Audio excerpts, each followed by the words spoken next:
Olá, eu sou Janaína Spolidori, especialista em neuroeducação. E o vídeo de hoje, gente, é o primeiro de uma websérie especial sobre alguns hábitos que a escola tem que não são bacanas aí para a educação em geral. São aqueles tipos de hábitos que a gente foi criando ali ao longo do tempo que acabam, em lugar de ajudar a escola, atrapalhando, né? Eu vou compartilhar com vocês a tela, tem bastante assunto para tratar dentro desses hábitos da escola, são os piores hábitos da escola, foi assim que eu chamei a princípio, mas no decorrer eu acabei mudando um pouquinho o nome para deixar um pouquinho mais delicado também. A intenção é a mesma, falar sobre esses hábitos para que a gente não os repita aí ano e após ano, sem ter uma consciência de que eles estão existindo e que eles prejudicam, na verdade, a educação. Para poder falar sobre esses hábitos, né, que na verdade eu acabei chamando de hábitos da escola que atrapalham a educação, né? Tá aí o nome embaixo da websérie. Nós vamos falar sobre o planejar para o livro, né? Porque o que acontece? A gente tem aí o livro didático é uma peça importante da educação. Não estou falando que não seja, mas muitas vezes o livro acaba atrapalhando em lugar de ajudar. Até se vocês puderem, nos comentários, vocês podem comentar sobre em que ponto que esses livros, eles acabam atrapalhando a aula para você e de que forma que eles ajudam para a gente poder ter uma noção maior aí da dimensão de como que vocês veem essa parte do livro didático. Esse vídeo aqui, na verdade, a websérie em geral, ele está sendo uma parceria com uma empresa chamada Smart School. A Smart School, ela entrou com a gente nessa briga e nessa batalha dessa questão dos hábitos, porque eles também percebem que alguns desses hábitos, eles não podem continuar para que a escola vá para frente, para que ela tenha aí uma evolução positiva. A Smart School, gente, vocês podem olhar, assim, a princípio, depois eu vou deixar o site aqui embaixo deles, né? Embaixo do vídeo eu vou deixar o site da Smart School, mas eu acho importante ressaltar que eu até fiz a parceria com eles por causa das funcionalidades do aplicativo deles. Nós temos vários tipos de aplicativo para a escola, e nem sempre a escola consegue identificar qual é o melhor para o caso dela, e acaba indo pelo preço. E daí vocês já sabem, né? Preço e qualidade não andam muito juntos. O que vai acontecer? Esse preço vai acabar impactando na qualidade do aplicativo. Meu filho, por exemplo, ele tem um aplicativo na escola que manda PDFs. Para mandar PDF, gente, pelo e-mail é muito mais fácil, né? Então, ele não tem, assim, uma função... ele não é funcional. Exatamente a funcionalidade é o que fez nós concordarmos em fazer essa parceria aí com a Smart School, porque eles estão preocupados em diminuir a carga de trabalho da escola para poder aumentar o resultado que essa escola tem com os clientes dela. Em relação a preço aí, não é comigo, né, com eles. Se vocês tiverem interesse, vocês podem entrar em contato. Eu falei sobre o preço mais barato e mais caro, mas não quer dizer que eles sejam imensamente caros, né? Na verdade, o que eu quis dizer é que às vezes é tipo as atividades de R$ 2, sabe? Que a pessoa vende 5.600 atividades por R$ 50. Depois nunca mais ela vende na vida, porque primeiro que quem comprou não vai precisar comprar mais, porque é muita atividade para a vida toda, né? E segundo que a pessoa vai começar a perceber que não tem a qualidade que precisava. Então, é o mesmo parâmetro aí. Não quer dizer que minhas atividades sejam caras, mas também quer dizer que o barato pode sair caro, né? Diminuindo aí o resumo da ópera. Então, ele é uma parceria com a Smart School e vamos ao que interessa aqui, né?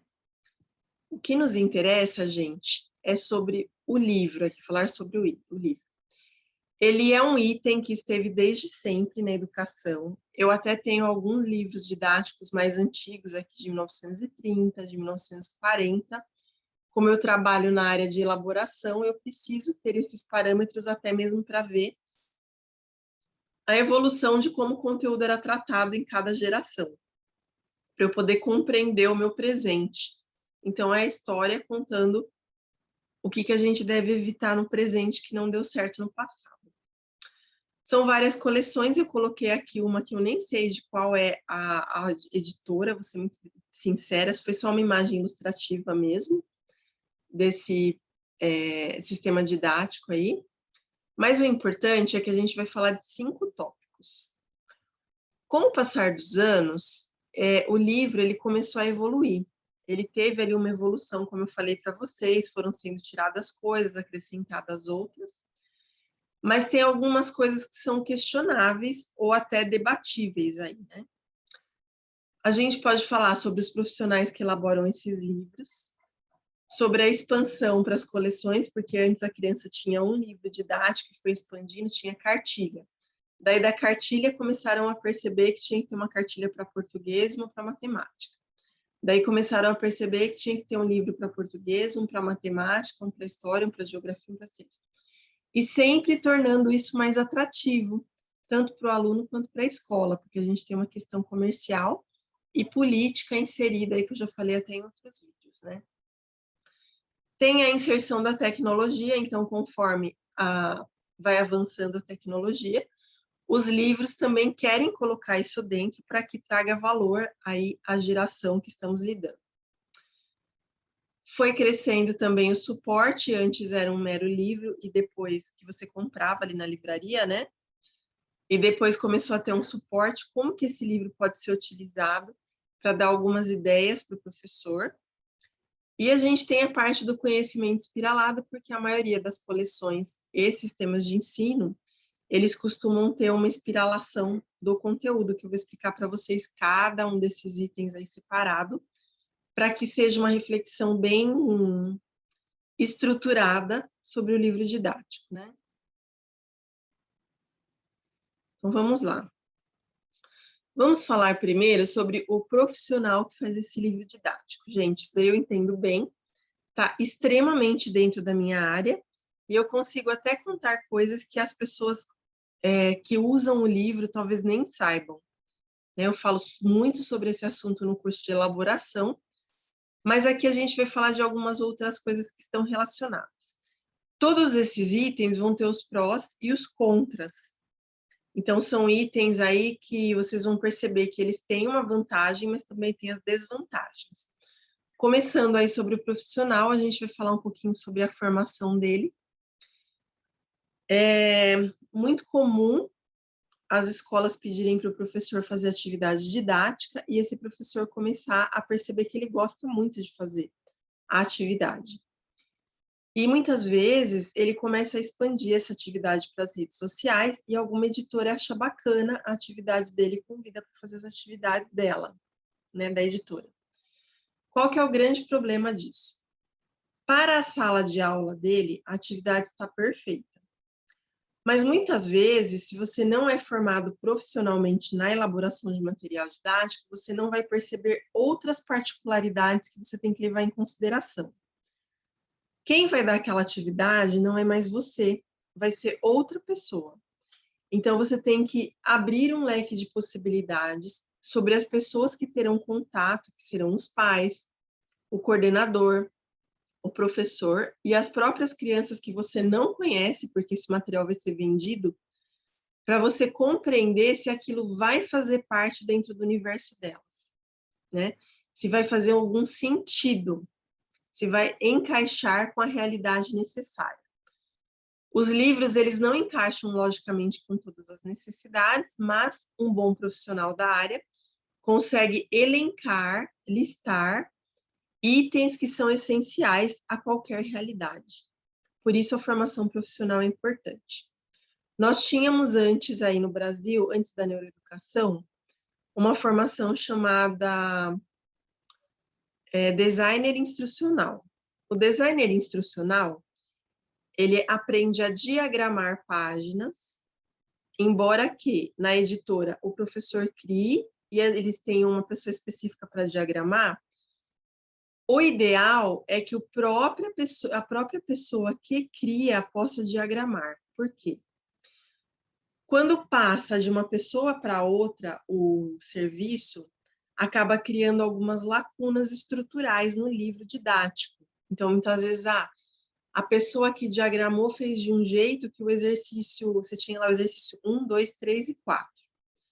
O exercício 3, ele parecia que estava assim um pouco não tão necessário, digamos assim. O que vai acontecer? A pessoa que coordena o projeto, porque a gente tem um coordenador de projeto, nós temos a pessoa que faz a atividade, a ideia, temos a pessoa que faz a ilustração, a pessoa que diagrama, são todas funções diferentes, com pessoas diferentes. O coordenador vai chegar no diagramador e esse diagramador vai falar, olha, o professor colocou 4 atividades, mas só cabem 3. Porque dentro do que o diagramador pensou, são aquelas 3 atividades que precisam ficar na página. Mas o professor pode ter pensado numa forma diferente de fazer isso na página ali e caberem os 4.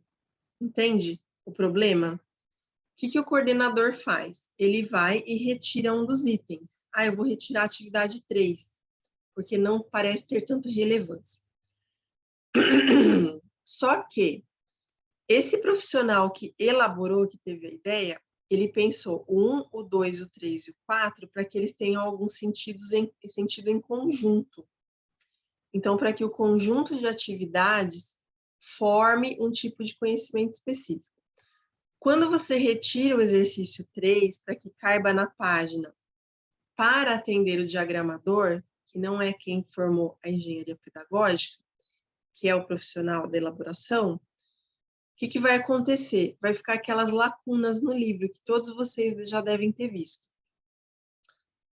Talvez eu não conheça nenhum professor que tenha achado um livro 100% maravilhoso, exatamente por causa dessa passagem de mãos, né? Então, um da ideia, o outro coloca ali a parte da arquitetura, o outro faz a diagramação, o outro faz a ilustração, e daí vão se perdendo alguns conceitos da ideia original.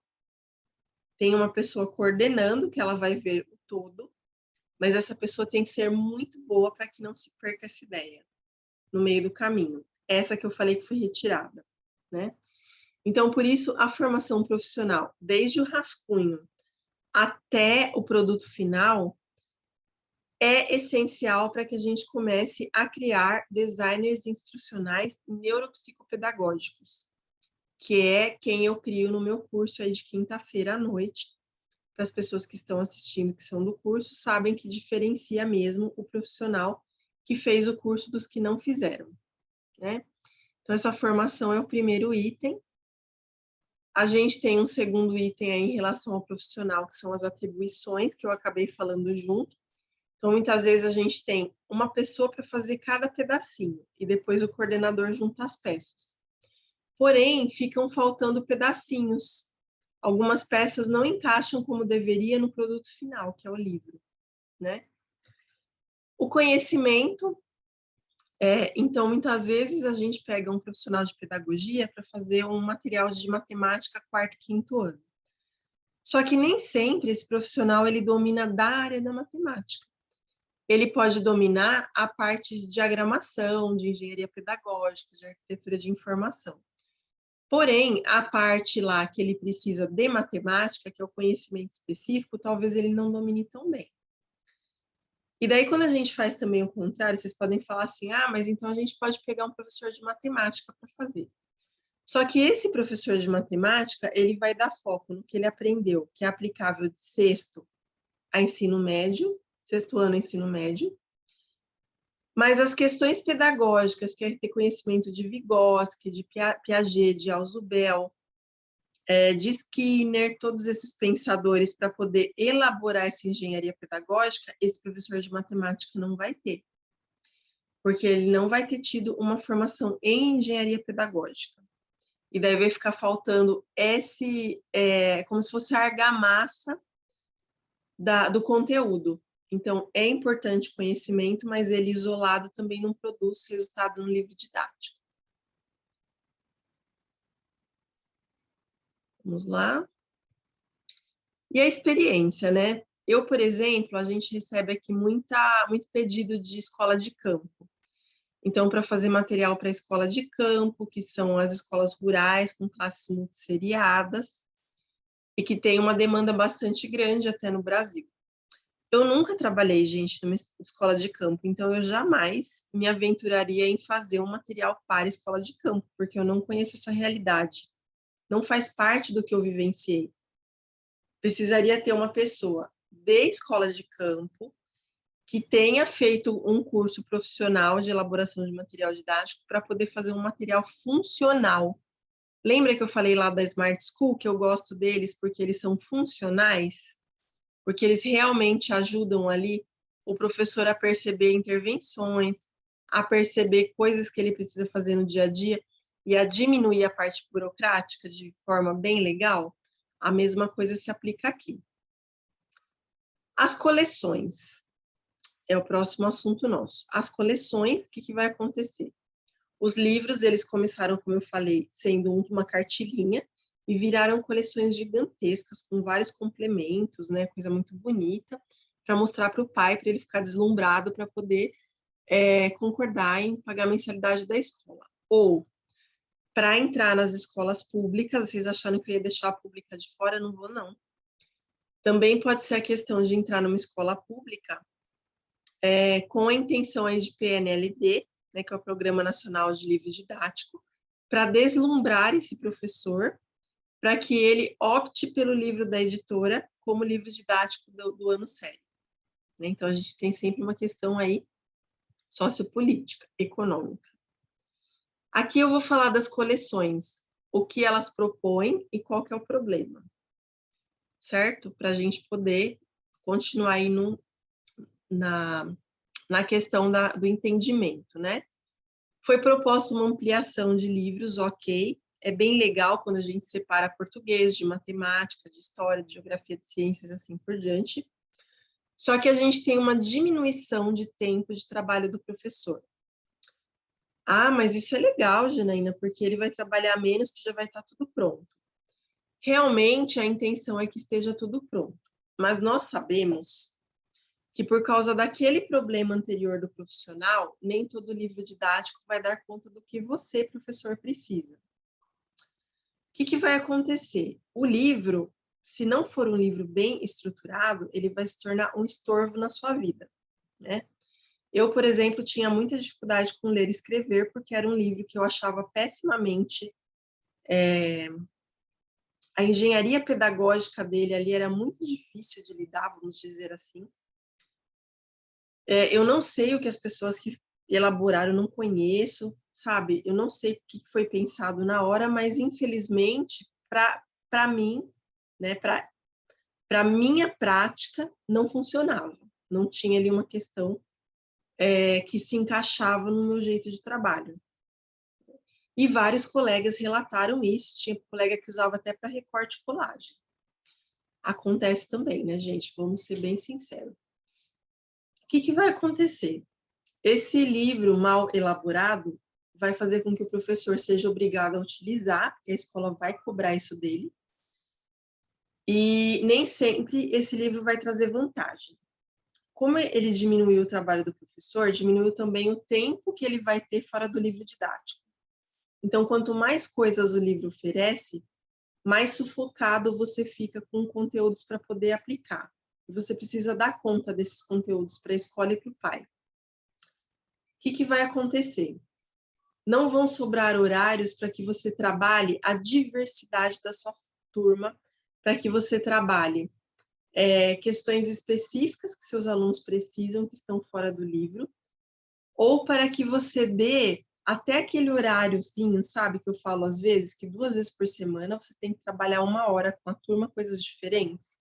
Talvez nem para isso sobre. Porque é livro do Zoom, para quem não conhece, o Zoom é da Lego Data, né? Ou é livro da Lego Data, aí, que é negócio de robótica, daí tem o livro lá da Escola da Inteligência, ou de Educação Emocional, que é a mesma coisa, é que a Escola da Inteligência é o mais famoso, né? Tem os livros do sistema de ensino, ou os do PNLD, e vai sobrar o quê para você olhar para o aluno? Porque, por enquanto, você está planejando para o livro, não é? Tudo que eu falei até agora, dá para perceber que a gente planeja mais para o livro do que para a escola. porque a gente vai olhar o que o livro está pedindo para poder fazer o nosso planejamento, não o que o aluno está precisando para que a gente possa delinear o livro, é o contrário. Até eu acho, gente, que devia ser fichário, não devia ser livro, porque daí fica móvel, né, a coisa.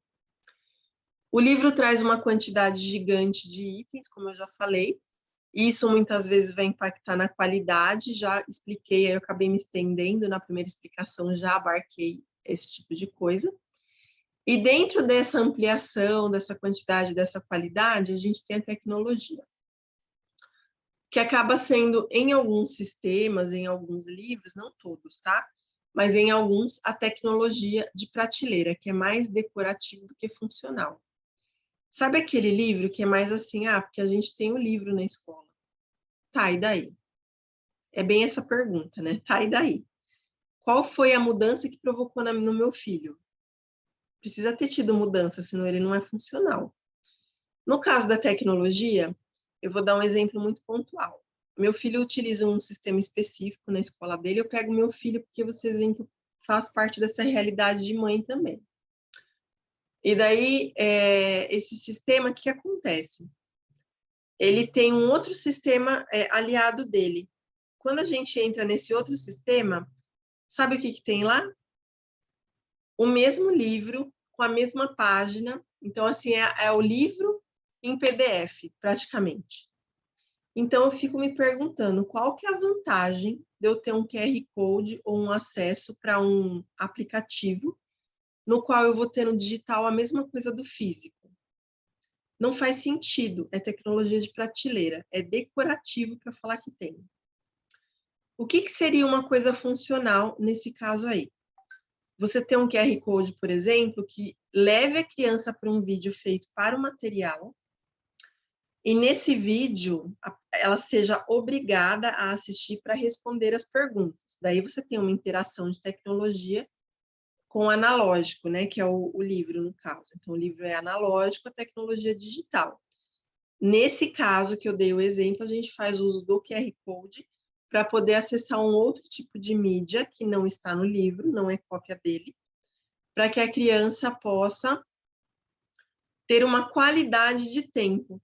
Porque de que maneira pode ser uma qualidade se você vai de um lugar para o outro e tem o mesmo conteúdo? Não faz sentido, né? Tem livros que usam essa funcionalidade que eu falei, naturalmente, mas não são todos, né? Suporte manual do professor.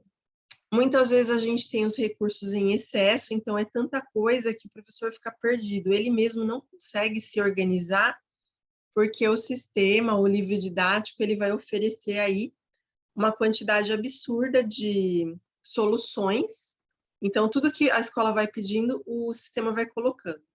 Ou tudo que o PNLD vai trazendo ali de feedback, a editora vai colocando como recurso ali no site dela. Então, a sala do professor, a sala de recursos, educação emocional relacionada aos conteúdos.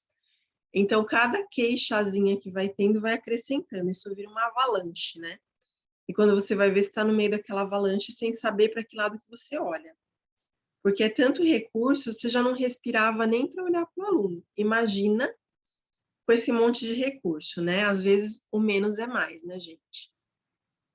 O mais simples dá maiores possibilidades para o professor. Muita informação, então, às vezes, a gente tem ali, eu mesma faço o manual do professor, eu procuro ser o mais sucinta possível, né? Então, se eu pudesse resumir a parte teórica e dar dicas práticas ao máximo, eu faço, mas a gente sabe que nem todo livro é assim. E a gente também sabe que acho que 20% dos professores leem aquele manual, porque ele vem num formato específico, é um formato aí de identidade visual nacional, que ele não tem uma funcionalidade do ponto de vista prático na sala de aula.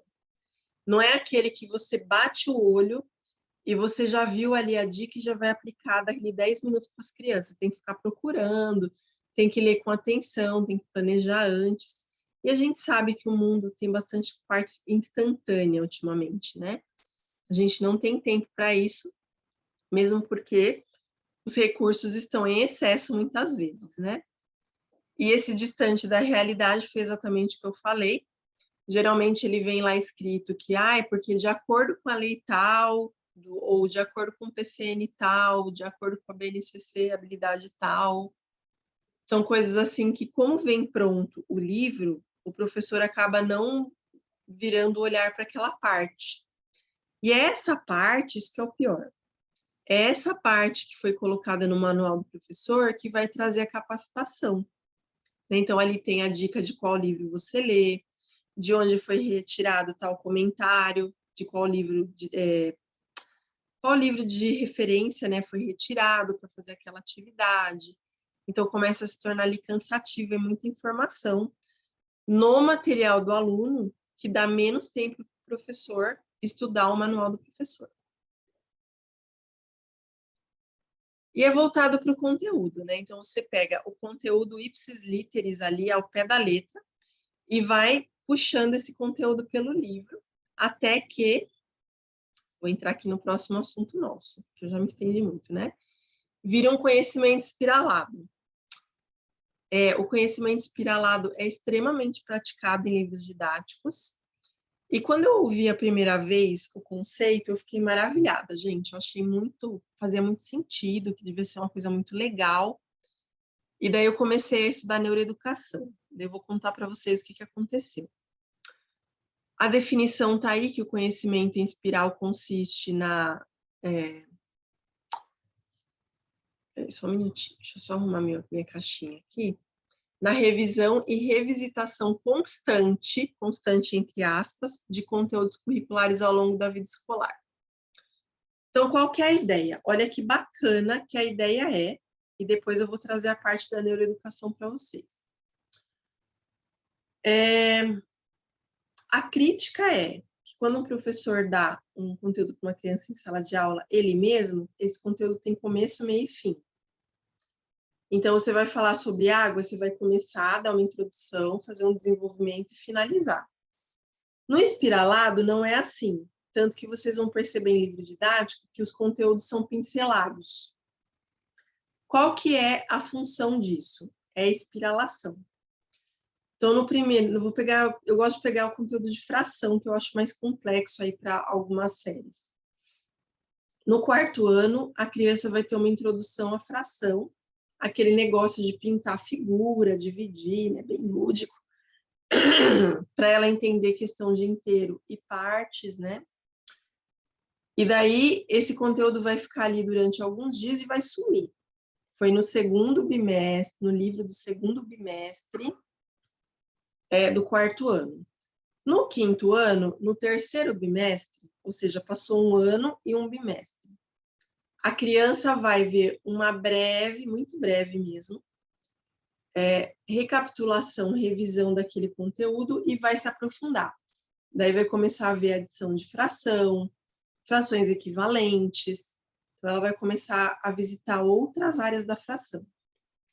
Quando eu ouvi a primeira vez, eu fiquei maravilhada, porque fazia muito sentido. Nossa, em um ano a criança aprende, durante aqueles dias, essa primeira parte. Daí, no outro ano, essa parte vai ser revisitada, então vai aumentando o conhecimento. Realmente, para o adulto faz todo sentido, mas para a criança não, gente. Estudando a neuroeducação, você começa a entender que tem um prazo de validade para usar aquele conteúdo. Então, se eu vou revisitar dali um ano e tantos meses, significa que alguns conhecimentos daquilo foram degradados, o cérebro não utilizou e eles foram descartados, jogados fora. É quando morre o neurônio, né? Então, você vai pegar aqueles alunos nessa situação que você vai falar para eles de fração, você sabe que eles aprenderam no quarto ano, mas parece que eles nunca tinham visto na vida. Essa degradação do conteúdo faz com que aconteça essa situação, porque o tempo de revisitação é muito grande entre uma coisa e outra. Ela precisa ser estimulada para poder formar um neurônio forte, que é o começo, meio e fim que a professora fazia ali na sala de aula, que é criticado no espiralado. Tem que ter esse começo, meio e fim, para que a criança feche um ciclo de conhecimento e para que ela consiga compreender o que ela está fazendo. Então, veja a relação entre a neuroeducação e o que a gente precisa que o aluno faça. Nem sempre o livro dá conta disso, e daí acontece essa falta de comunicação entre o livro didático e o que o aluno precisa, entre o planejar para o aluno e o planejar para o livro, com todas essas nuances aí que eu expliquei para vocês. E daí, o livro didático, gente, ele ajuda ou atrapalha? Vai depender de todos esses e mais alguns outros fatores que são muito próprios de cada escola, de cada perfil do professor. Eu, por exemplo, não me dou muito bem em seguir literalmente o livro didático. Eu preciso de respiros, porque tem alguns detalhes que eu percebo no aluno que o livro não vai dar conta. Então, precisa ser encaixável, né? Independentemente do livro, o que faz mesmo a diferença é o professor. Tanto é verdade que quando eu dei muitos anos aula de inglês, né? Inglês, espanhol e francês. Quando eu lecionava em escola de idiomas, depois eu parei e as pessoas me perguntavam: ah, você que era da área, para eu fazer inglês, qual escola é melhor? Daí eu falava: olha, sempre falei isso, porque é uma coisa que eu sempre tive comigo. Não é a escola que é boa. A escola pode ter um livro muito bom, mas se o profissional que estiver dando não for bom, não adianta. Então, a indicação não é da escola, é em qual escola está tal profissional. Tamanho ou valor do professor, o peso dele nessa aprendizagem. Então, precisa ser um professor que enxergue além desse livro e saiba que não é para planejar para o livro, é para planejar para a classe que ele tem. Às vezes, o livro fala X, você precisa trabalhar primeiro o Y para depois voltar para o X, porque senão a criança não vai entender. Então, é uma coisa, assim, bem delicada. Bom, eu espero que vocês tenham gostado aí do primeiro vídeo da websérie. Quando tiver mais vídeos, eu vou deixar eles intercalados para que vocês possam... Intercalados não, desculpa, agrupados. Eu estou até intercalando a coisa aqui com o espiralado. Eu vou deixar juntinhos ali num grupo para que vocês possam assistir em sequência, quem quiser para estudar esse tema. E daí, no próximo vídeo da websérie, a gente vai tratar de um outro hábito escolar que atrapalha em vez de ajudar a escola. Agradeço aí a Smart School também pelos feedbacks que a gente teve com eles. Pessoal aí, o Juliano, o Fabiano, pessoal que super ajuda aí a gente também com a questão de funcionalidade, nós estamos extremamente sincronizados, então é uma coisa assim que super vale a pena esse tipo de parceria. Bom trabalho para vocês e até o próximo vídeo.